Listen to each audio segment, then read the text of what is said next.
శ్రీరామ శ్రీకృష్ణ అవతారాల ప్రయోజనాలు వేరువేరు. ఆదర్శ మానవుడికి ప్రతీక శ్రీరాముడు, అందుకే ఆయన ఏకపత్ని వ్రతుడు. దైవానికి ప్రతీక శ్రీకృష్ణుడు, ఆ దైవం అందరితోనూ అందరిలోనూ ఉన్నవాడు.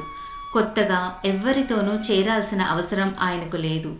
లోకులందరిలోనూ దైవం ఉన్నాడు అనే దానికి సంకేతంగానే 16,000 మంది అన్నారు. అదీ కాకుండా 16 అనేది మన శరీరం తయారైన ప్రకృతి పదార్థాల సంఖ్య. పంచభూతాలు, దశేంద్రియాలు, మనస్సు కలిపి మొత్తం 16. ఇక 1000 సంఖ్య ఆధిక్యాన్ని సూచిస్తుంది. అంటే ప్రజలందరూ పరమాత్మకు చెందినవారే అని అర్థం. కానీ నరకుడనే అహంకారం వలలో చిక్కి ఉంటారు. అతన్ని సంహరించి భగవానుడు వీరిని తన వాళ్లను చేసుకుంటాడు.